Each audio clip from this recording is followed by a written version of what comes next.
नमस्कार, PCR news में मैं रोहित चौहान आपका हार्दिक स्वागत करता हूँ।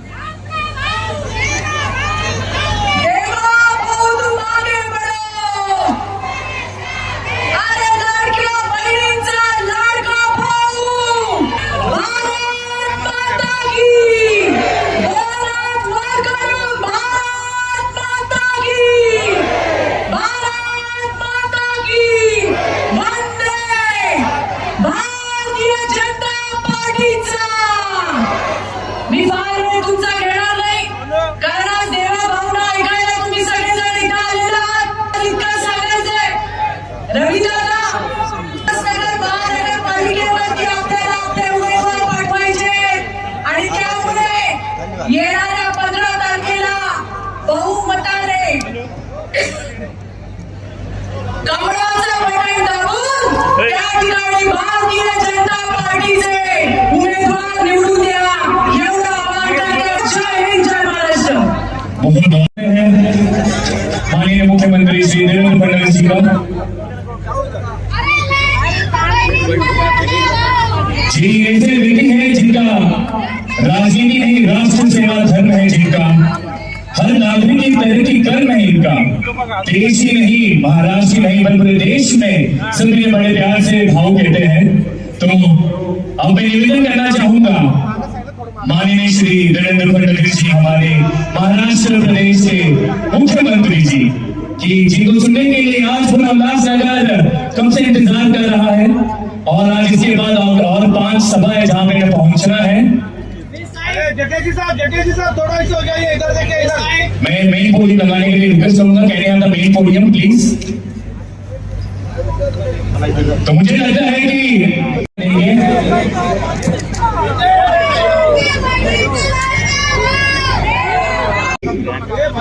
भारत माता की, छत्रपति शिवाजी महाराज की, धर्मवीर छत्रपति संभाजी महाराज की, भारतरत्न डॉक्टर बाबासाहेब आंबेडकरांचा, भारतरत्न डॉक्टर बाबासाहेब आंबेडकरांचा आयो लाल सभई कयो।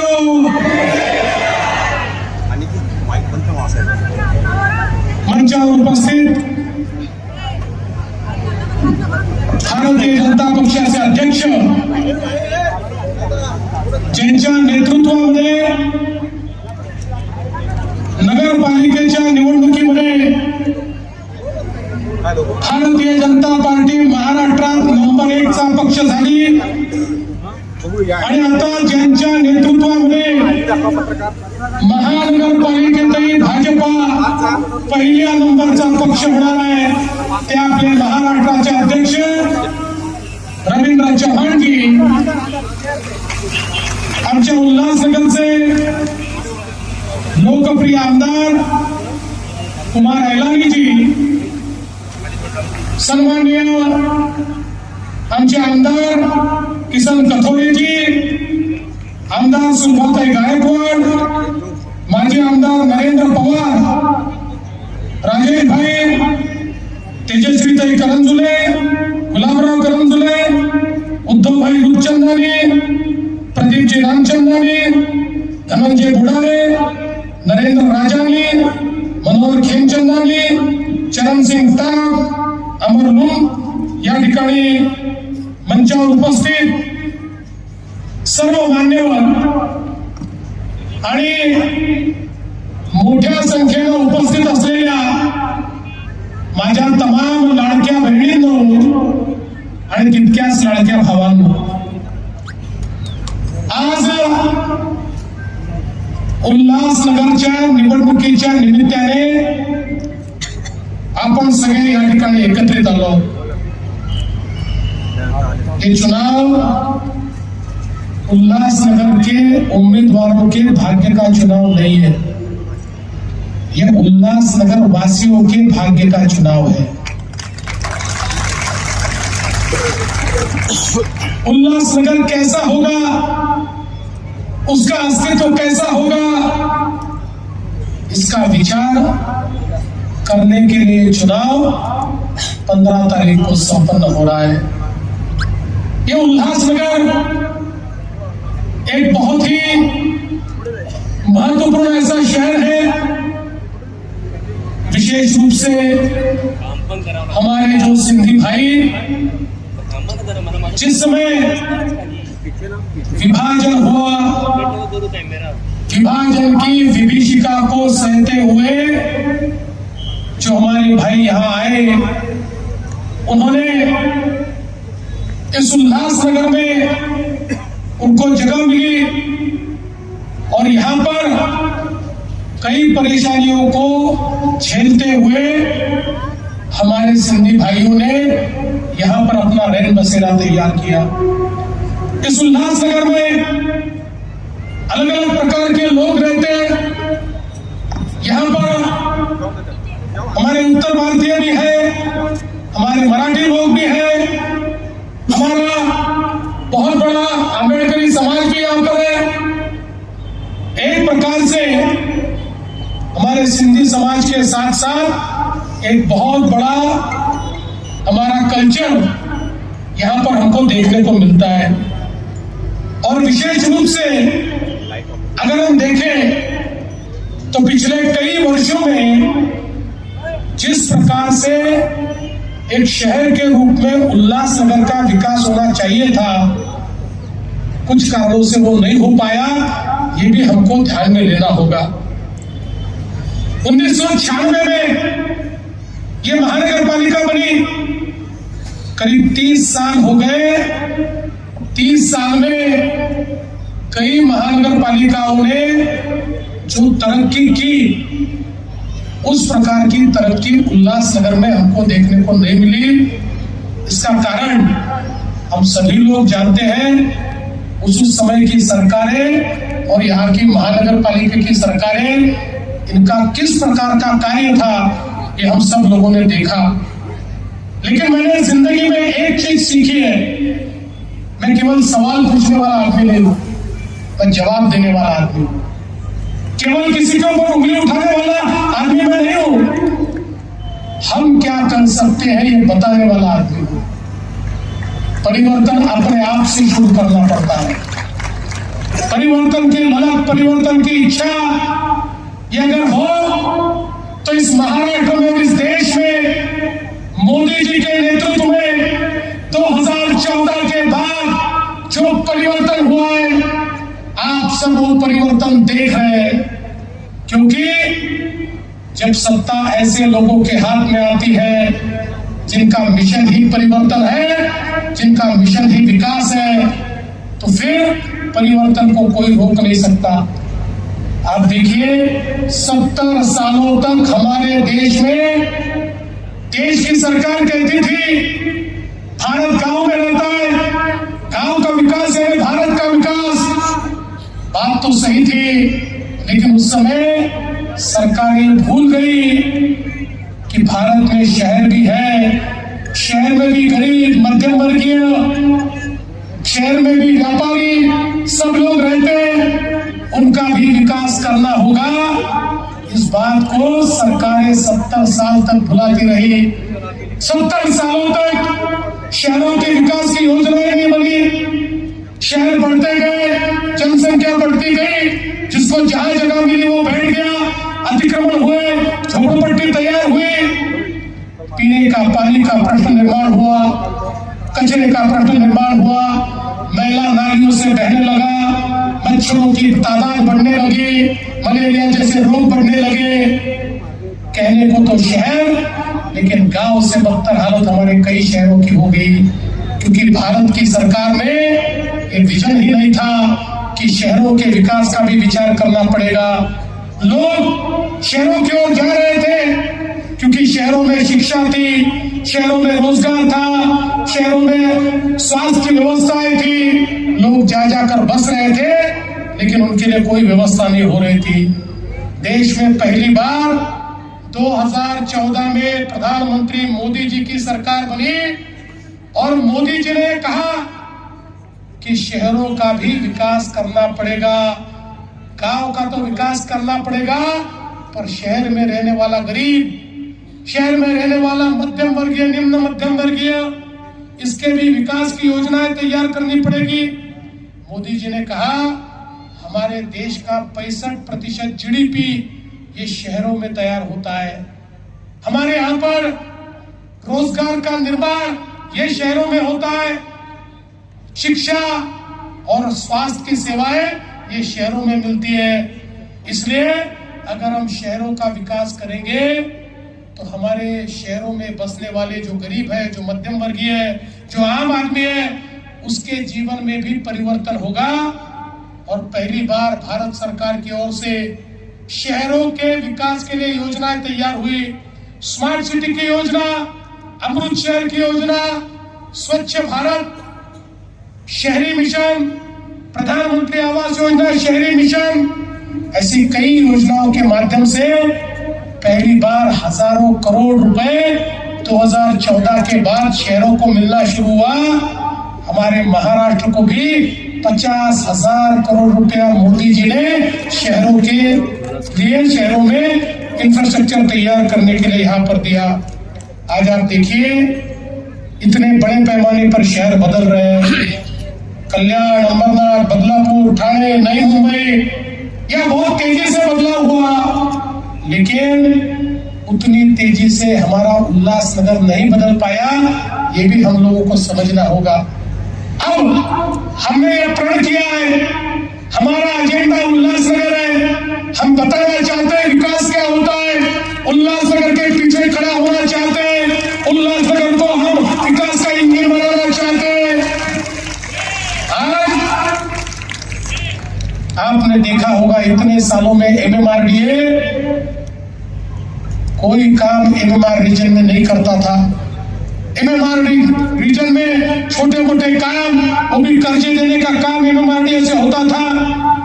जब मैं मुख्यमंत्री बना तो मैंने एमएमआरडीए को कहा ये नहीं चलेगा, आप पैसे कमाने की मशीन नहीं हो। आपको एमएमआर के क्षेत्र में और इस मुंबई, थाना, रायगढ़ जिले के जितने महानगर पालिकाओं का क्षेत्र है, हर जगह आपको पैसा खर्च करना पड़ेगा। आज मुझे बताते हुए हर्ष होता है, एमएमआरडीए के माध्यम से 4 लाख करोड़ के काम ये सारे क्षेत्र में हमने शुरू किए। 475 किलोमीटर की मेट्रो आज मुंबई से लेकर एमएमआर रीजन में हम लोग कर रहे हैं। ये जो हमारे ठाणे, भिवंडी, कल्याण मेट्रो 5 है, उसका भी लाभ हमारे उल्लासनगर को होने वाला है। अभी 85% उसका काम हमने पूरा किया है। कार डिपो का काम चल रहा है, उसको भी जल्दी हम भी पूरा करेंगे। इसका विस्तार कल्याण, बदलापुर वाया चिखलोली हम लोग करने वाले हैं। और हमारे ये जो सारे उल्लासनगर के लोग हैं उनको भी इस मेट्रो का फायदा मिले, ये हमारा प्रयास होगा। और आने वाले दिनों में उल्लासनगर को मेट्रो के साथ और ई बसेस के साथ जोड़कर एक बहुत ही अच्छा ट्रांसपोर्टेशन का सिस्टम हम लोग तैयार करने वाले हैं, जिससे उल्लासनगर वालों को धक्के खाने नहीं पड़ेंगे, सुविधा के साथ वो ट्रैवल कर पाएंगे। आज आप देख सकते हैं मोदी जी ने अमृत में हमको पैसे दिए, तो आज अमृत 2 के अंतर्गत हमारे उल्लासनगर में 848 करोड़ रुपए ये सीवेज ट्रीटमेंट प्लांट के लिए हम लोगों ने दिए। 848 करोड़, इससे पहले इतना पैसा नहीं मिलता था, लेकिन मोदी जी ने एक एक शहर को 1000, 1500, 2000 करोड़ रुपए दिए। आज हमारा जो मेला है ये हमारे कुओं को, हमारे तालाबों को, हमारे नालों को खराब करता है, हमारे आरोग्य को खराब करता है, लेकिन सीवेज ट्रीटमेंट प्लांट के माध्यम से पूरा मेला हम ट्रीट करेंगे। साफ किया है उस पानी को ही हम लोग छोड़ेंगे, ताकि हमारे नदी में, हमारे नालों में, हमारे कुओं में, हमारे तालाबों में गंदा पानी न जाए, किसी का भी आरोग्य खराब न हो, स्वास्थ्य खराब न हो, ये हमने किया है। आज आप देख सकते हैं जल पूर्ति के लिए उल्लासनगर को 621 करोड़ रुपए की योजना हमने दी है, जिसके माध्यम से हमारा प्रयास है आने वाले दिनों में उल्लासनगर के हर घर में पीने का पानी जाए। लेकिन एक और उसमें प्रश्न था, ये हमारे एमएमआर रीजन में जो पानी आता है वो थोड़ी जगह से आता है, कुछ हमारे जो ऐसे डैम है इस पर ही सारी महानगर पालिकाएं टिकी हुई है और महानगर पालिका एक दूसरे से लड़ रही है। मुझे थोड़ा और पानी दे दो, मुझे थोड़ा और पानी दे दो। इतने सालों में हमारे लिए नया स्रोत तैयार नहीं हुआ, लेकिन आपके आशीर्वाद से मुख्यमंत्री बनते बराबर मैंने इस MMR रीजन के लिए पोशीर और शिलार ये 2 नए डैम मंजूर किए, उसका टेंडर किया, उसका काम शुरू किया। अब MMR रीजन की जो महानगर पालिकाएं हैं, इसको 2050 तक जितना पानी लगेगा उतना पूरा पानी इन डैम के माध्यम से हम देंगे। आने वाले दिनों में चाहे वो उल्लासनगर हो, चाहे कल्याण डोंबिवली हो, चाहे नवी मुंबई हो, चाहे पनवेल हो, कहीं पर भी पीने के पानी की किल्लत नहीं होगी। इसके लिए पूरी व्यवस्था हमने की है और इसके साथ साथ 621 करोड़ रुपए की पाइपलाइन की व्यवस्था करके हम ये प्रयास कर रहे हैं कि उल्लासनगर के हर घर में हम साफ पानी वहां पर दें। और जलापूर्ति के स्रोत निर्माण के लिए भी 220 करोड़ रुपए हमने दिया है। प्रधानमंत्री आवास योजना के तहत प्रेमनगर, टेकड़ी, संतोष नगर, यहाँ पर 3578 मकान बनाने के लिए 724 करोड़ रुपए हमने दिए।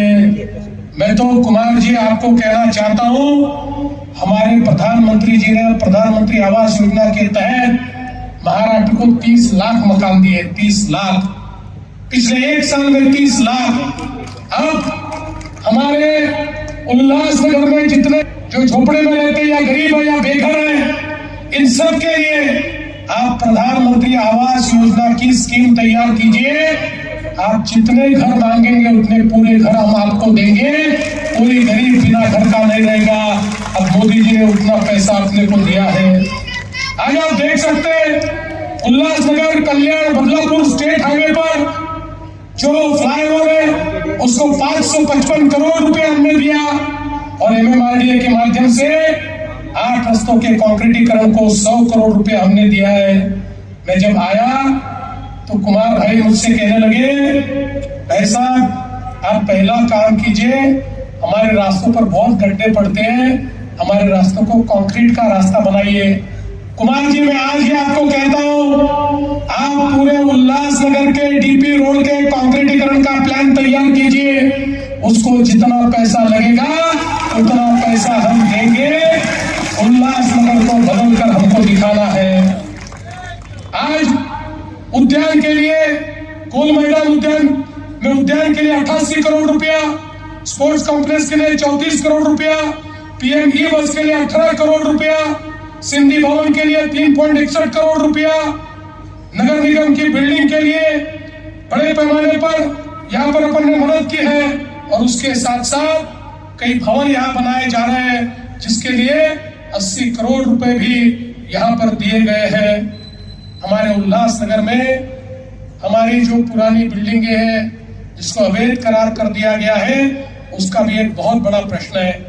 कई बार प्रयास हुए इनको नियमित करने के, लेकिन सारे प्रयास बार बार विफल होते हैं।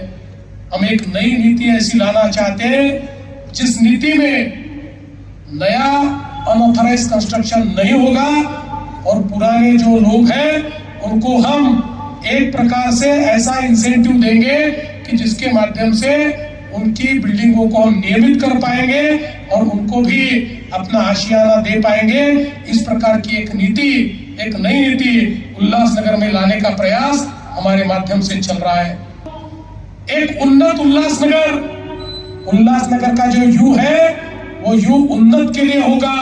ऐसा उन्नत उल्लासनगर हम बनाना चाहते हैं जहां पर एक प्रकार से सभी सुविधाएं हम ला पाए। ये उल्लासनगर एक ऐसा उल्लासनगर बनाना चाहते हैं जहां गुंडों का राज नहीं चलेगा, जहां पर राज चलेगा तो कानून का राज चलेगा। अगर कोई गुंडा राज चलाने की कोशिश करेगा तो ऐसे गुंडों से निपटना देवा भाव को आता है। ये पूरे महाराष्ट्र में देखा है, महाराष्ट्र जानता है गुंडों के साथ यहाँ क्या होता है, इसलिए यहाँ कोई गुंडा राज चलाने का प्रयास नहीं करे और हम लाने भी नहीं देंगे। यहाँ तो सिर्फ कानून का राज चलेगा। कानून के राज के साथ एक नया उल्लासनगर बनाने के लिए हम सब लोग यहाँ पर खड़े हैं। मैं तो आपको इतना ही कहना चाहता हूँ, कमल यानी समृद्धि है, कमल यानी लक्ष्मी है, कमल ये कीचड़ में खिलता है, लेकिन कीचड़ में खिलने के बावजूद उस पर कभी दाग नहीं लगता, ऐसा अपना कमल है।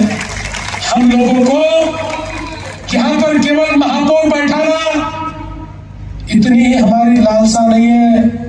यहाँ बसने वाले गरीब, यहाँ बसने वाले दलित, यहाँ बसने वाले आदिवासी, यहाँ बसने वाले पिछड़े, यहाँ बसने वाले हमारे सिंधी भाई, यहाँ बसने वाले हमारे तमाम लोग, सभी के जीवन में एक सकारात्मक परिवर्तन लाना, ये हमारा ध्येय है।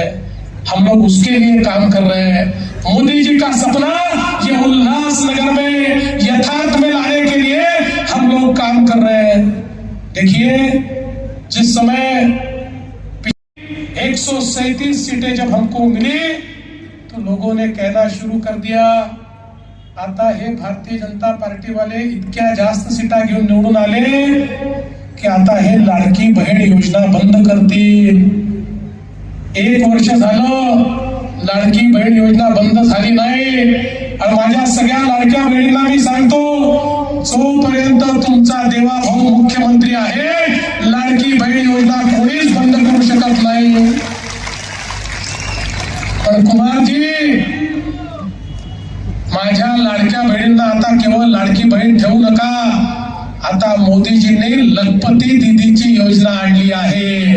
आता लाडक्या बहिणींना लखपती दीदी बनवायचं आहे। 50 लाख माझ्या लाडक्या बहिणी ऑलरेडी लखपती दीदी झालेल्या आहेत। पुढच्या 4 महिन्याचा आकडा 1 कोटीपर्यंत मी नेतो आहे।